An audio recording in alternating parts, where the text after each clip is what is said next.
Welcome to the Boxing Talk Show. Fair but firm. With the Hall of Fame boxing referee. I'm Joe Cortez. And co-host John Zemel for all of Las Vegas. Come on, guys. Let's touch them up. 3 fight.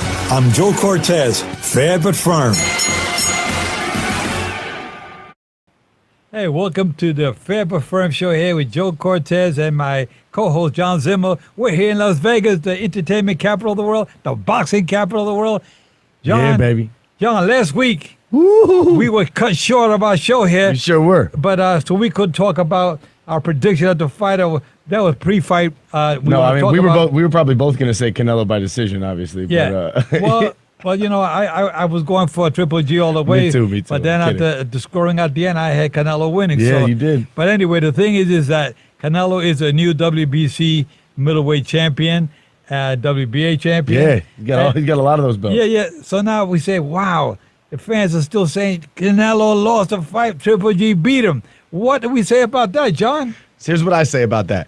I say I don't really care about that. I really do. I think that we saw 24 rounds of some of the greatest boxing we've seen in a very long time. I'm looking past the scorecards. We knew what this was. We knew how it goes. He's the younger fighter. He's the more marketable fighter. I want to see a third fight. Give us 36 rounds of these 3 in action. That's what I care about. That's what I want to see, honestly. Well, I'll tell you that I think that the fans are still upset. They said that Triple G got robbed again. And, HBO, they had Triple G winning the fight. And I guess the fans get influenced by the commentators. Letterman and all that. Not taking nothing away from those guys. No. They're doing their job. But, I always say that you got to be focused 150% when you're calling the fight. And I say that the judges were really focused. You had Glenn Feldman from Connecticut. You had Steve Weisfeld from New Jersey. And you have Dave Moretti from Las Vegas and Benji Estevez, the referee. And they were all, all outsiders except Moretti, right? Dave Moretti. Yeah. He was the only local official. Exactly. All the rest East Coast. So the fans can't say that Canelo had a hometown favorites, judges. No. They were all outsiders with the exception of Dave Moretti. But anyway. You take a look. If you take away Adelaide Bird's scorecard, which we all know all about, you have 2 draws and 3 other scorecards that have 1 round difference between them. I mean, one way and 2 the others the other way. That's the difference between these 2 fighters. This is that kind of trilogy. This is that. You don't see that very often where 2 guys at the very top are evenly matched, and they are. They're perfect styles for each other. They're perfect fighters for each other. And they, the story sells itself, man. This is great boxing. This is what this is. It reminds me back at the old glory days back when Sugar Ray Robinson was fighting Carmen Basilio or Jake LaMotta. It was those kind of fights. I mean, they were evenly matched. It was a tug of war, back and forth. There were some rounds there. The last 15 seconds, I'm looking at the monitor. I look at the clock. I said, oh, my God, 15 seconds. I don't even know who to give it to right then and there. To the very end. Went for one punch. Then the bell rings. I said, who do I give it to? Who was the aggressor?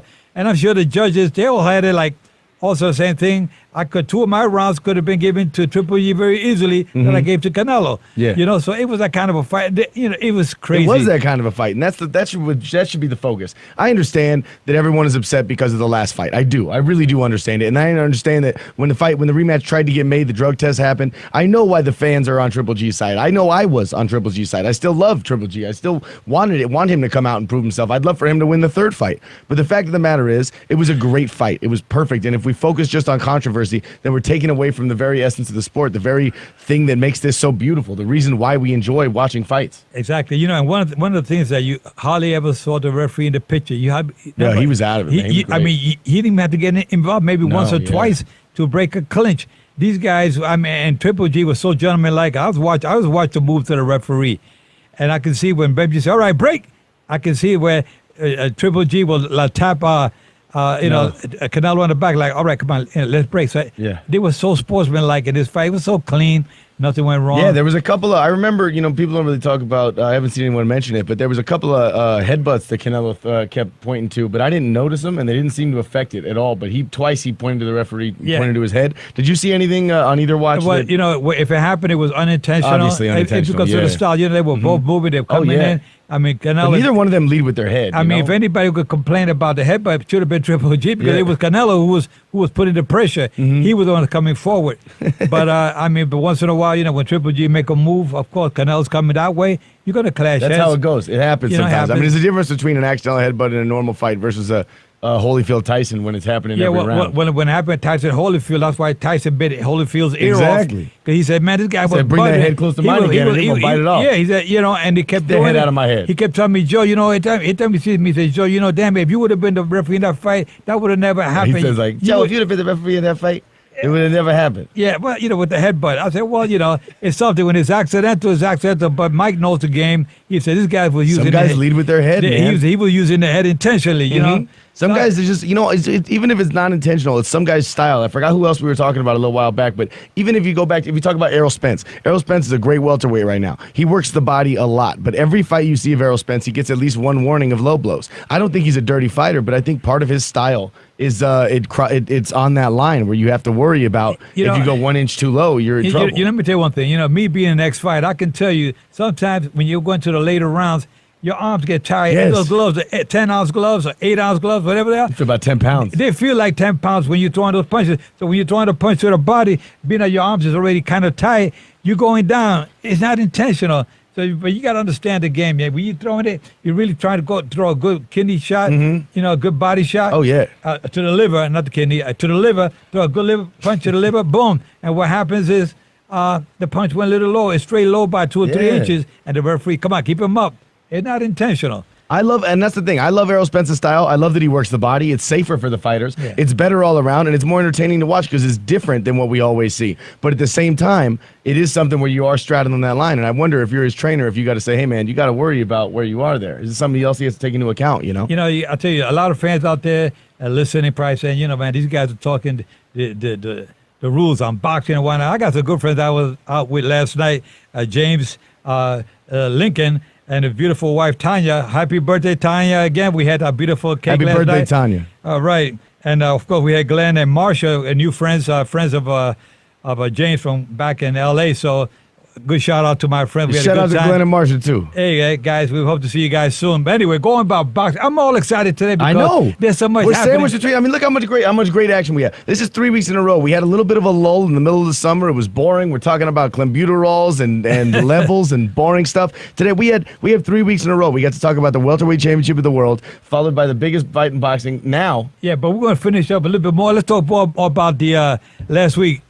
We had these fights, and the undercard on the fights last week was great, fantastic. Carlito Gonzalez. Yes, Roman was back, man. He didn't have that same flash, but he had some flash, and he looked fine. He looked great. He came out and put his guy away, no problem. This is a guy who was once considered number one pound for pound on the planet. We're talking about Ramon Chocolatito Gonzalez from Nicaragua. The same country where Alex Arguello was from. Yes. A great lightweight champion. Another great Nicaraguan champion, yes. So, but then you had other fights on the other card. Followed by that, you have Spike O'Sullivan, who looks like a cartoon character, and he went up against David Lemieux. Yeah. And there's been a lot of chatter back and forth, back and forth. Two rounds. Well, I think it was one. One round? Yeah. Oh, yeah, one Put round. Him down in one. Bombs. It was all over. He did not like that. He said, good night, sweet prince. Exactly. Boom. He said, I'm going to cut today's work week short, and I'm going to clock out early. Yeah, he wanted to party that night. So he did. You know what's funny is David Lemieux made half as much money as Spike O'Sullivan made to get knocked out. Yeah. In one round. Well, he made $400,000 to take one big punch. You know what? I'll do it. I'll do it too. I don't know. Man. I mean, probably would. You got talking about coming back. Oh my God. Floyd Mayweather. Oh my God, there it is, baby. I got Manny Pacquiao. You know what? I'm gonna take off my jacket right now. I'm gonna get on the scale. You should. Okay, guys, we're gonna go into a brief commercial. Don't go away. We got a lot to talk to you about. The money man, Floyd Mayweather. Oh yeah, baby. Coming back to fight Manny Pacquiao. I think it's good, man. I mean, the first fight, Manny Pacquiao came out there, and all the fans want to see Mayweather get beat once and for all. Everybody's always because all of his talk. Everybody hate Mayweather. There was him get beat, but Mayweather broke the record. Supposedly broke the record, and I've seen what's his name? Julio Cesar Chavez. Oh yeah, 89-0. He was 89-0. So where did they go with that? That Mayweather broke the record. God, Chavez retired, undefeated kind of thing. I don't really think so much of the record standpoint, just the fact that, you know what I mean? I think it's just, if you take it out of the record context, it's just impressive either way. I mean, his career has been outstanding. And you know what? I said this once on the podcast, but I'm going to repeat it because I've been laughing about it all week. I think that the fact that they didn't give us this fight in real time for years, they didn't give it to us in their prime. I think we should have to watch them fight each other every year until they're done. I'm talking until they're. I want to see them out there at 61 years old. That's what they get for making us wait till they were 40. Wait a minute, come on, I'm coming back. Yeah, I know you should. I'm coming back. You'd be his tune-up. If they're coming back, tune-up, I'll knock his ass out. You tune his ass up. Anyway, guys, I can tell you one thing. Did I say that? It's all right. I said knock his butt out. Yeah, I heard it. That's what I said. Yeah, it's okay. It's boxing, anyway, baby. hey, James Lincoln is listening. He's probably laughing away. James Lincoln, I was looking at him last night real good when we were having dinner at that little steakhouse in Vegas. And I was looking at him. I said, man, he looks so much like Steve Harvey, man. I would call him, I call him, his last name is Lincoln, so I would call him Abraham. And he was over laughing. But James is a good guy. James, thanks a lot for all the good work you put into my grandson Bryce with his schooling and whatnot. You guys are the best. Thanks, anyway, James. Going back to Money Mayweather versus Manny Pac-Man Pacquiao. These are the two. These guys defined my generation growing up. As I was growing, I'm young. Just in case you can't tell by my youthful voice, I'm a young guy, and I got to tell you, I am. I'm young. I'm 27. 27. Yeah, that's 27. Right. And growing up, to me, boxing was Money Mayweather and Manny Pacquiao. That's who you got every year. Two pay-per-views a year. You were gonna watch, or 4 actually, 2 for each of them. And that was what boxing was. And call me crazy, call me a sucker, call me whatever you want. I'm gonna pay for it, and I don't care how many times they do it. I'm gonna keep watching it because I'll never get old of it. Hey, sucker. Yeah, exactly. Listen, I refereed Mayweather 4 times and Pacquiao 3 times. And I'll tell you, being in the ring with these 2 legends has always been like an honor because I know when I was in with these guys, I know these guys are going to be definitely Hall of Famers. They have what it takes to be the best. Well, they might not be Hall of Famers. They got to retire at some point to be Hall of Famers, right? Yeah, right. You got to 5 years before they become into the Hall of Fame. Exactly. But the way these guys are going, man. They'll be your age when they retire. Yeah, exactly, man. Which is 39. Exactly. That's what I mean. Yeah. That's what I mean. Yeah. Anyway, guys, so now we're going to go into what's happening the rest of the year. It starts tonight, baby. Let's start with today, what's happening in Great Britain. We have Anthony Joshua, who's probably, if it's not Canelo Alvarez, it's Anthony Joshua is the biggest draw in the sport. That's how big of a fight we're talking about here. He's going up against probably his toughest opponents ever outside of Vladimir Klitschko, and we'll see what can happen. Alexander Povetkin is no pushover. He's no joke. His only loss was to Vladimir Klitschko, and he lost to him earlier in his career, back when Vladimir was more in his prime, hadn't lost to Fury yet.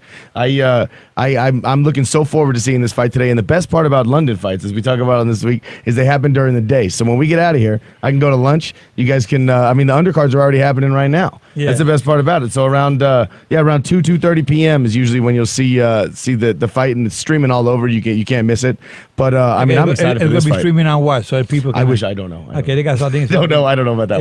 You can look online. You can see. You can find it. Yeah, it's definitely on there. You got to pay, I think, $9.99 to get the app, the HD stream or whatever it is. Yeah, and you get to see the fight today. So other than that, you can probably watch it on the YouTube tomorrow. On the YouTube, yeah. You can probably watch it on everybody YouTube got a way to figure this out. You can watch a fight. There's a lot of ways to stream this fight, especially the ones in London. They're because they're so inexpensive, they make them very, very widely available. All you got to do is Google it. Talking about London, our next show, we have our Fair Firm show that we do on Mondays. Yeah? It's going to be a live broadcast to United Kingdom. Is that true? Yeah, we have did a deal with I2 Into Boxing, INTU. Oh, I saw something on your Facebook about that. And that's going to be this coming Monday. We'll be live streaming into the United Kingdom. We'll be doing our show live from the discussing Anthony Joshua's recent win or loss. There's going to be a lot of talk about the fight, whatever result there is. Exactly. We're into boxing. Speaking of heavyweights from England, we got another big announcement this weekend. Go ahead. We have Tyson Fury, who was the man from England, who was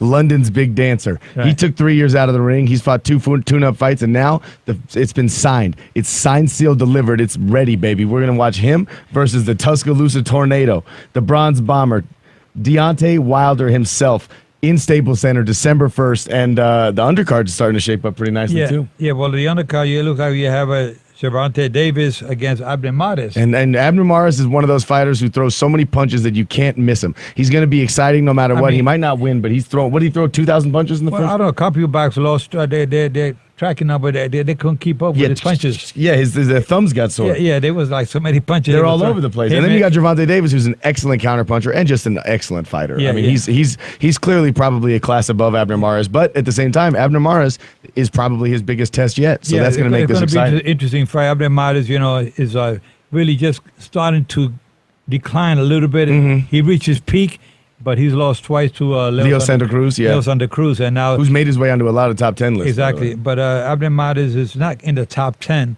as far as the ratings for. No. But he definitely put him against anybody in that division. And it's an entertaining fight. Oh, yeah. That's the big thing. Is if people who let their fists fly like that, that's what boxing fans want to see. It may not be the best for your record or your long-term health, but it's the best thing for the entertainment value, and that's one thing I love about it. So I'm excited to see that fight. Exactly. And then we also have December 8th. Ooh. You have Versey Lomachenko versus Jose Pedraza. Jose Pedraza coming off of that big win against Raimundo Beltran about a month ago. That was a one for the lightweight title that everybody wanted to see, and he came out and he put him down. I mean, he really he won that fight with a lot of rounds. This fight with Lomachenko and Pedraza are going to take place in New York at Madison Square Garden in the theater. They have the theater and they have the big arena. Not going to be in the big arena, but they're going to be in the theater that holds about. Do you think this is Lomachenko's biggest test yet?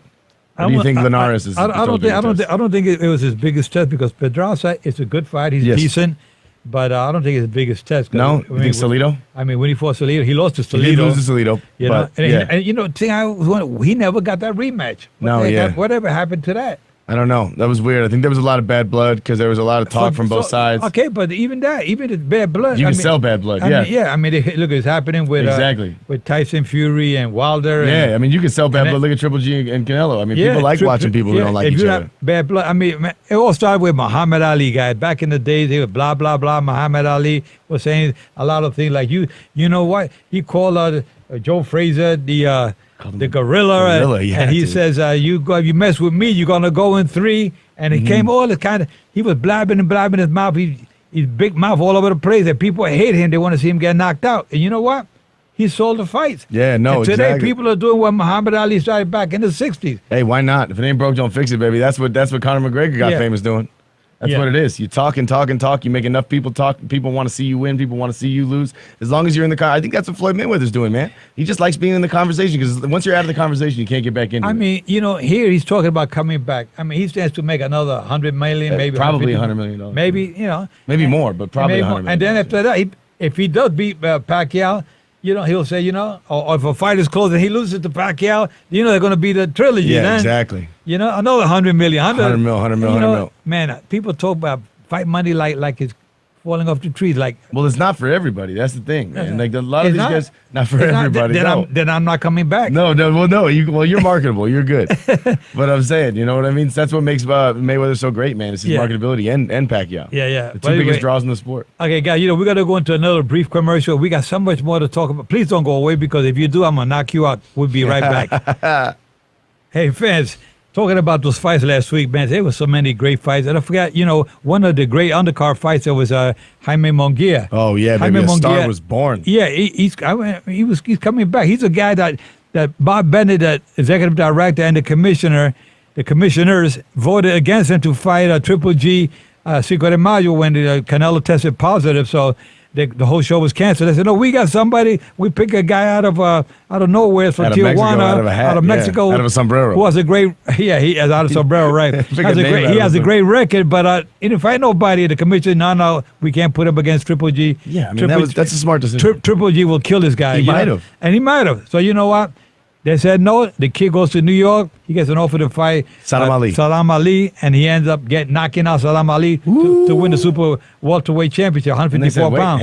Hang on. Maybe this guy's the real deal. Now the kid comes back to Nevada, and he fights here for his first defense and wins. And that was a couple of months ago. He fights Smith, Liam Smith, and now he beats his kid last Saturday. Brandon Cook.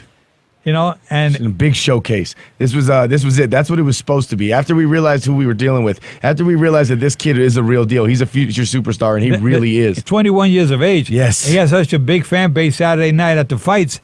I mean, the fans, when they introduced him, wow, the whole arena was erupted with it. A lot of Canelo fans in there. Yeah. And Canelo and Munguia got similar fans. Yeah. So now this kid is another rising star. They all come and go. He's a new star coming up. like De La Hoya, like Chavez, and Canelo. You got a Marquez, Eric Morales. These great fighters, all legends I'm talking about. Oh, from Mexico. If Mexico loves you, they love you. Yeah, baby. and this kid here, Jaime Munguia, remember the name, 21 years of age, 154-pound champion. He looks great. He's got a lot of charisma about him as far as, when he gets in the ring. He's like he's a big smiler, too. Yeah, I big like smiler. that. He wants to go out there and slug it out with you if he has to. But, Oh, yeah. But he's more of a skillful fighter. But he came out. He's long, man. Yeah. Like his body He is got long arms, long legs.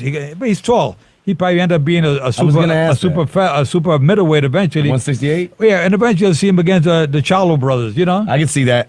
Jermel, and I was thinking he might fight Jermel. Jermel's a 154-pounder right now. Yeah. You also got Jared Hurd. You also have Erislandy Lara. You have a lot of guys at 154 who are the real deal, and they're not really big enough to go up to 160, either not yet or just that's not their size. Exactly. But 154's got a ton of talent in it right now, and I'd like to see him tested now. I really would. Yeah, no question about it. Looking good. And again, I got to take off. I hat off to our commissioner,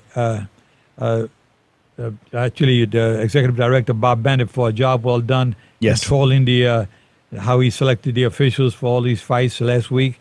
There was not a flaw in the whole night. The judging was perfect. The refereeing by all referees was perfect. I mean, you had Robert Bird, Vic Drakulich, Jay Nady, Russell Mora. Yeah, Benji Estevez doing the main event. I mean, all the referees did a great job, and I take off my hat because being an ex-referee myself, I kind of watch close. Sometimes I watch more the referees than I'm doing the fighters.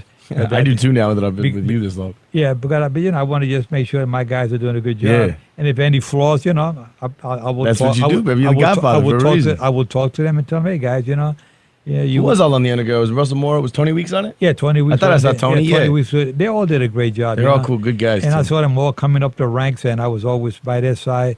Russell Mora, Tony Weeks, Kenny Bayless. Kenny Bayless on his. Hey, a shout out to Kenny Bayless. I love Kenny Bayless. He was on his anniversary. That's why he wasn't here last Every week. time I talk to Kenny Bayless, he's on vacation. Yeah, well, he kind of retired now. Good for him. And he's able to invest his money wisely and can take a little vacations here and there. Pops in, pops out. Yeah, I hate to see guys work, put all the money in the bank, and they don't want to take a vacation. And just fall over the and die husband one and day, wife yeah. put all the money. I say, there's only so much room in that casket. You Mhm. can't take it with you, man. Yeah. You enjoy yourself.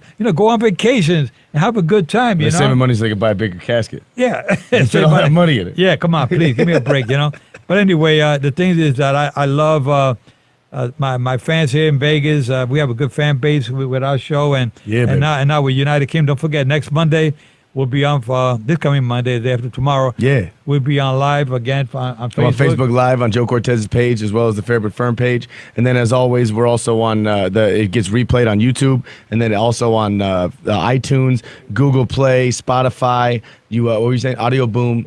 Oh, yeah, we're on Twitter, too. We always tweet out a link from our Fairwood Firm page. And then you can catch us every Saturday, 11:30 on KDON 101.5 FM and 720 AM, the only FM sports news talk radio station.